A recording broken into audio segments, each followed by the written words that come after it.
Assalamualaikum warahmatullahi wabarakatuh. Di sini saya akan mereview dari video mudahnya memahami kurikulum Merdeka. Halo semuanya, perkenalkan nama saya Talita Faldatalia dengan NPM 231063108037. Di sini dengan pendahuluan, memahami kurikulum Merdeka itu senternya atau pusatnya itu adalah di sini profil pelajar Pancasila. Artinya, apapun yang kita lakukan itu harus membentuk profil pelajar Pancasila. Untuk membentuk profil pelajar Pancasila itu ada 3 kegiatan pembelajaran. Yang pertama adalah 1. Intrakurikuler, 2. Kokurikuler, 3. Ekstrakurikuler. Yang berikutnya, struktur kurikulum itu muatannya ada 3, yaitu intrakurikuler, kokurikuler, dan ekstrakurikuler. Di sini saya akan menjelaskan struktur kurikulum. Pertama, ekstrakurikuler. Ekstrakurikuler ini hampir tidak ada perbedaan dengan kurikulum 2013 atau kurikulum 2006. Jadi yang ekstra ini tidak saya jelaskan secara rinci karena boleh dianggap sama saja. Yang kedua, intrakurikuler sangat mencolok perbedaannya antara kurikulum Merdeka dengan kurikulum sebelumnya. Intrakurikuler di dalamnya itu mengandung atau memuat kompetensi. Yang kedua adalah muatan pembelajaran, dan yang ketiga itu beban belajar. Kompetensi yang dimaksud di intrakurikuler itu adalah kemampuan yang harus dipelajari dikuasai siswa setelah menyelesaikan proses pembelajaran. Nah, kompetensi itu dinyatakan dalam bentuk capaian pembelajaran. Yang ketiga, kokurikuler. Kokurikuler ini sebenarnya adalah dalam bentuk proyek penguatan profil belajar Pancasila ya. Kalau intrakurikuler itu belajarnya berdasarkan capaian pembelajaran, tetapi kalau kokurikuler atau dirumuskan dalam bentuk proyek penguatan profil belajar Pancasila atau yang disebut dengan P5. Itu acuan belajarnya adalah kompetensi dan tema proyek penguatan profil belajar Pancasila. Nah, ini juga sudah terbit pada keputusan Kepala BSCap.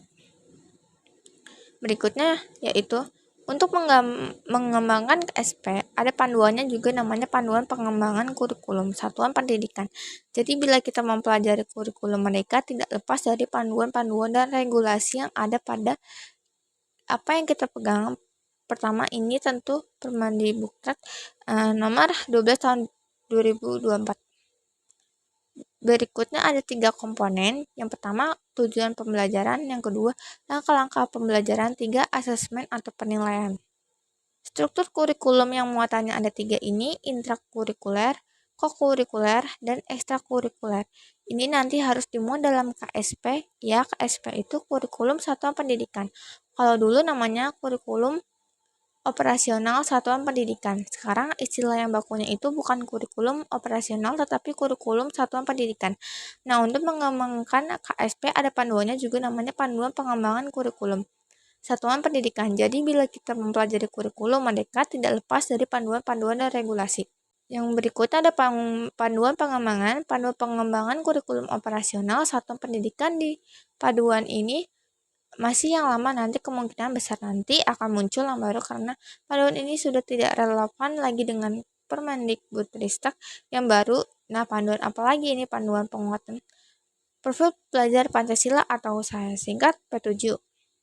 Ya, ini P-nya 5 dan P-nya 2. Jadi menjadi P7. Panduan pengembangan proyek penguatan profil pelajar Pancasila, dan yang terakhir ini panduan pembelajaran dan asesmen yang mungkin sering disingkat dengan PSA. Inilah ada minimal.